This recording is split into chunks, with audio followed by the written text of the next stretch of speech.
give you a little overview of it, and then let you walk through and look at it and take pictures.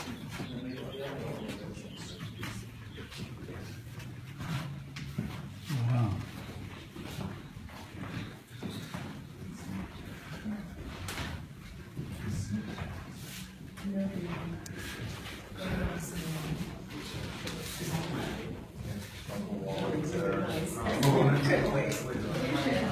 If you decide to go back out for your read before we get to the other side, just go back to the store and go back out. So, the question about the footprint of the house.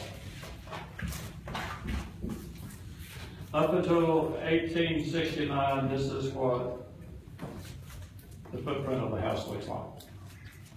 It has 4 rooms. We call them bedrooms, but they could have been parlors, sitting rooms, studies. We really don't know.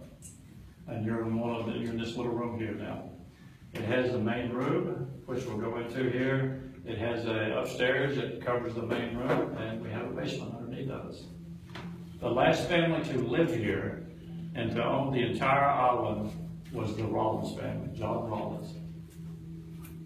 When they got here, of course, it was after the Civil War. They wanted to turn the house from a plantation era house into a Victorian era house. So what they did, everything that you see here in red or orange is what was been added to it. They took the end room here and they put the big bay windows on it.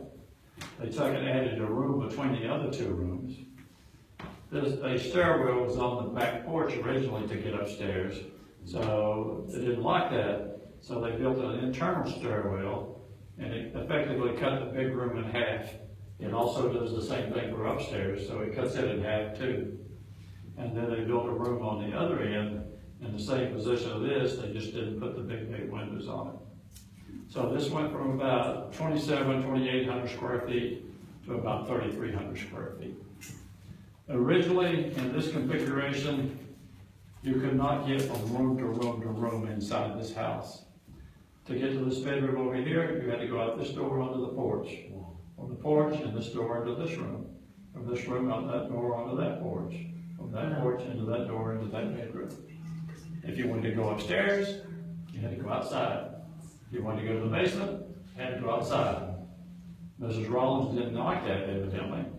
So when they turned it to this side way, they took out 5 of the 6 fireplaces. There would have been a fireplace about where you're standing at. They added the doorways so that you could now get internally, and they added the stairwell so you could get upstairs. But to get to the basement, you still got to go outside. So, a question? Sure. As a visitor here in Florida, I noticed most homes don't have basements. So why did this home have a basement? Was it like a root cellar purpose, or? It was. The cellar was used as divided in 2 different parts. The right side of the cellar, or the basement here, was used as kind of like a warming kitchen. The kitchen was over there, but when the slaves brought the food over, they would take it downstairs and they had a warming hearth in it. The other part of the house, or the other part of the basement, was used where they handed out supplies to the slaves. Whether it was the seeds for the planting, the clothing that the slave used, or the food staples that they handed out to them come from that part of the basement. So it was kind of like a, I don't know, kind of like a security vault for all of the supplies and equipment. They wanted it here under control of the main house. They didn't want it out there. So the house itself, like I say, has been renovated about 9 different times or a little bit more. The wood that you see on this floor has been put in at a much later date. The only really part that you can see originally of the house is the floors of the main room in here. Goes back to the original 1791. Each board is cut by one of the enslaved. Each nail was made by one of the blacksmiths. The floors upstairs are original. And the only fireplace that's left, or the only chimney, is the fireplace that's in this room, and there's one right above us in the second story. So go ahead and walk through. I'll meet you at the door on the other end. Take some pictures, look around. If you have any questions, just I'll ask you, or try to answer for you when you get over there. There are no closets, there are no bathrooms in the house. If you want to go to the bathroom, you went to the second tree on the left. Or you use the chamber pot, which the slaves would have emptied and clean for you.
You need to make that bigger, right? I know you should do it the other day, and you should have made that.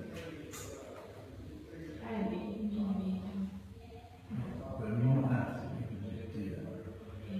Okay, I don't know if you know that. I'm gonna tell you something already now. You sound like a know-it-all. I don't know that. I'm gonna be a know-it-all. Well, everybody knows it all. You're right, these are the original floors, man. 18th century floors. Freaking incredible. Original fireplace. This is why we came to see the original stuff. Because you can't see it on the weekday. You can only see this 2 times during the weekend. Original floors.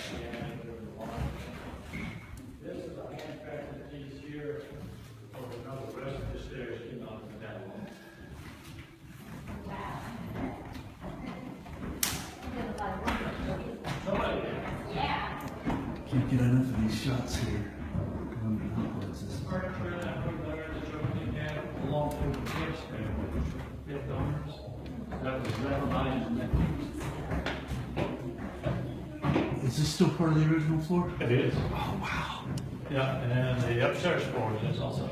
Oh, that's incredible, man. Yeah, you can see the patchwork here. This is where the fireplace set, but this part is original.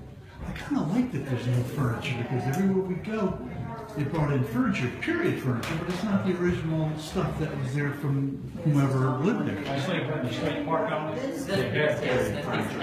Okay. When the national park took over, they got rid of all the furniture. There's 2 pieces in there that belong to the fifth owners of the Oh, plantation. neat, cool.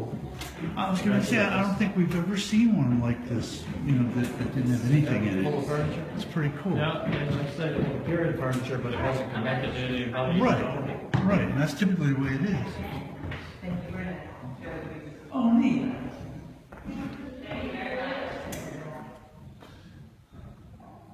Okay, this is original furniture from the fifth owner. That's cool.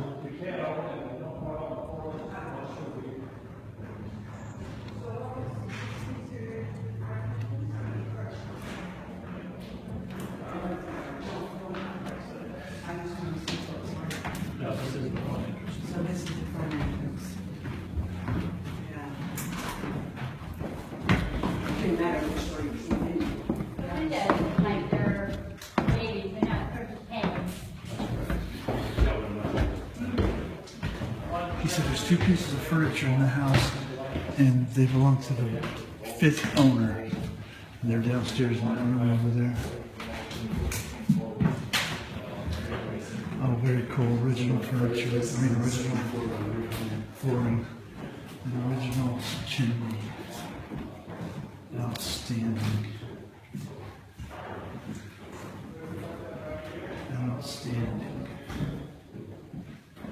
Very neat.